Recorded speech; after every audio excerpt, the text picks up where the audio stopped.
get some more on all of this. Democratic Congressman John Garamendi of California joins us. He's a member of the Armed Services Committee. Congressman, thanks for joining us. Good to be with you on a very, very bad subject. Very dangerous. Very dangerous indeed. The commander of U.S. military forces in the Pacific, Congressman, said he takes the North Korean leader Kim Jong-un at his word that he's developing a long-range nuclear missile capable of eventually hitting the United States. How soon do you believe that could happen?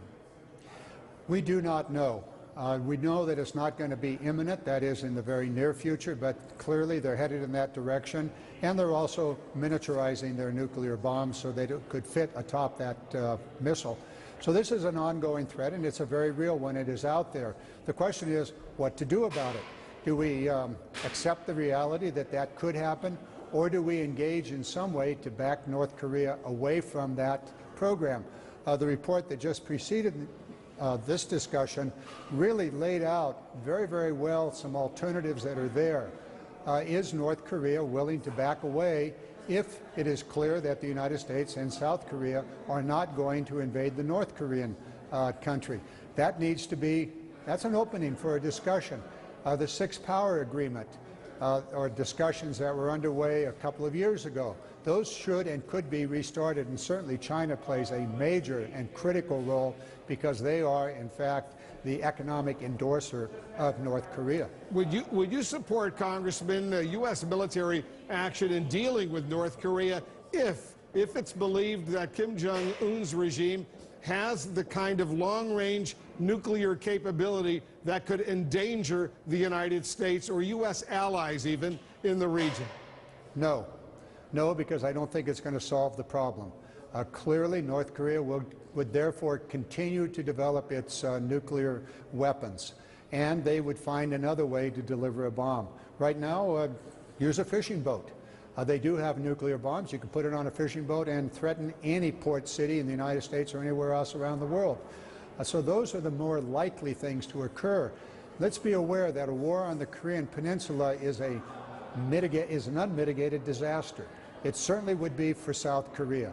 Seoul, Korea would be immediately attacked by thousands of those long-range artillery pieces that you saw just a few moments ago in your show, and they would rain instant death down upon Seoul, South Korea, and the United States and all of our military might could not stop all of it. We could certainly degrade it, but we wouldn't be able to stop all of it. So Seoul, South Korea would be in serious jeopardy. Beyond that, it would not ultimately succeed, but probably convince the North Korean Kim Jong-un that he absolutely had to have that nuclear weapon in one form of delivery or in another.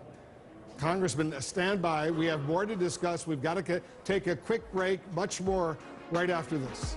The breaking news this hour, details revealed of President Trump's tax proposals. He wants to slash tax rates for businesses and individuals while reducing the number of tax brackets from 7 to 3. The president's plan also calls for doubling the standard deduction while eliminating most deductions other than mortgage, interest, and charitable donations. We're back with Democratic Congressman John Garamendi of California. Congressman, do you see any Democrats supporting these rough outlines of the president's tax proposals? I don't think so, not at the present time. Everybody wants tax reductions.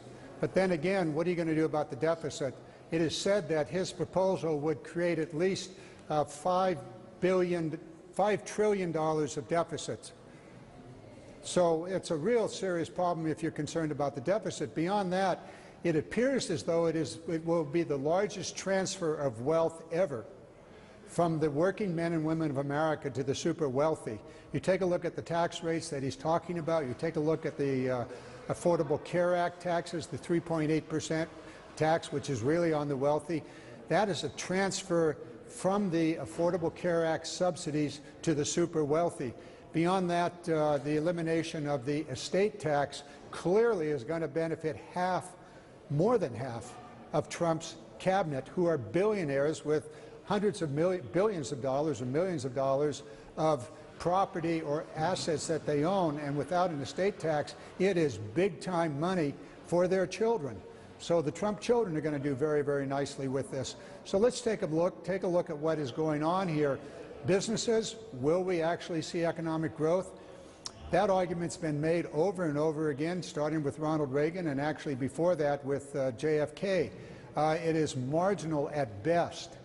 But this country is doing very well. We are growing. We are in a position now, if we were to spend our money on infrastructure and making it in America, buying American, using our tax money to buy American products, I think we'd see our economy grow without this extraordinarily large increase in the deficit, $5 trillion or perhaps even more. Well, these were just the rough outlines today. The details are going to be coming in the next few months. Congressman, as usual, thanks for joining us.